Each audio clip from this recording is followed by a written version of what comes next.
আসসালামু আলাইকুম বন্ধুরা, আমি আজকে বাড়িতে একটু নিমকি বানানোর চেষ্টা করলাম। দেখে অবশ্যই বলবে যে কেমন হয়েছে।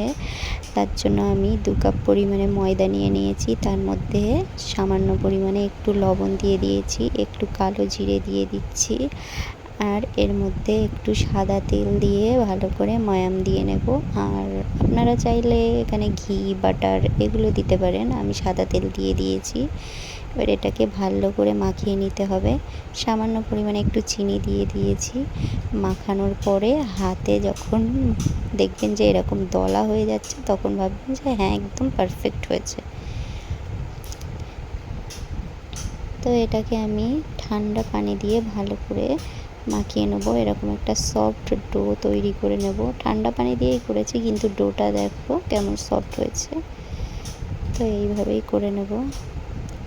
তারপর আমি এই ডো থেকে লেচি কেটে নিচ্ছি। এই লেচিগুলো আমি এবার রুটির মতো করে বেলে নেব। তাতে আমি একটুখানি আটা দিয়ে নিয়েছি। আপনারা চাইলে তেল দিয়ে বেলে নিতে পারেন। আর আমার রুটিটা গোল হয়নি, কোনো ব্যাপার না, এটাকে আমি কেটে নেব, তো কোনো ব্যাপার না। আমি অতটা ভালো রুটি বেলতে পারি না, সেই জন্য এবার এই ছুরির সাহায্যে আমি এটাকে নিমকি শেপ করে কেটে নেব। দেখুন বন্ধুরা, আমি নিমকি শেপ করে এগুলো কেটে নিয়েছি। এবার এটা আমি একটা পাত্রে তুলে নেব। এই যে এইভাবে আমি সবগুলো বেলে তারপর কেটে নেব। আর একটা বেলে নিয়েছি, এটা আগের তুলনায় একটু ভালো হয়েছে মেলাটা। এটাও আমি কেটে নেব। এই যে আমি 2 রকম শেপের বানিয়েছি, ওইটা নিমকির মতো, আর এটা একদম ছোট্ট ছোট্ট করে 4 কোনা 4 কোনা করে করেছি। 2 রকম করেছি।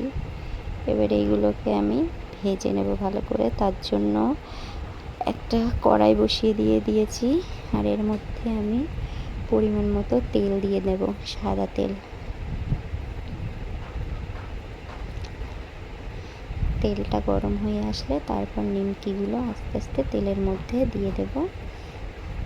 দিয়ে প্রথমে লো আঁচে এটাকে ভেজে তারপরে একটু হাই আঁচে দিয়ে জাস্ট বাদামি কালার হলে সুন্দর মতো তুলে নেব। মচমচে আর সুন্দর, খেতে তো ভালোই হয়েছিল, খারাপ হয়নি।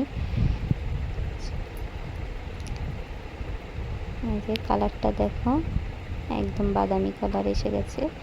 এবার এই পর্যায়েই তুলে নেব। নামানোর পরে আর একটু কালার চলে আসবে।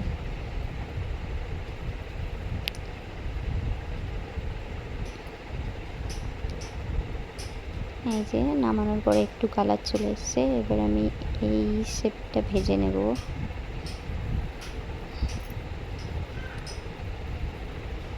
খুব সুন্দর হয়েছিল খেতে, মচমচে হয়েছিল পুরো।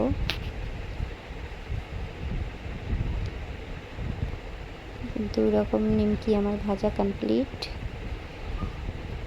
এবার এটার মধ্যে আমি সামান্য পরিমাণে লবণ দিয়ে নিচ্ছি।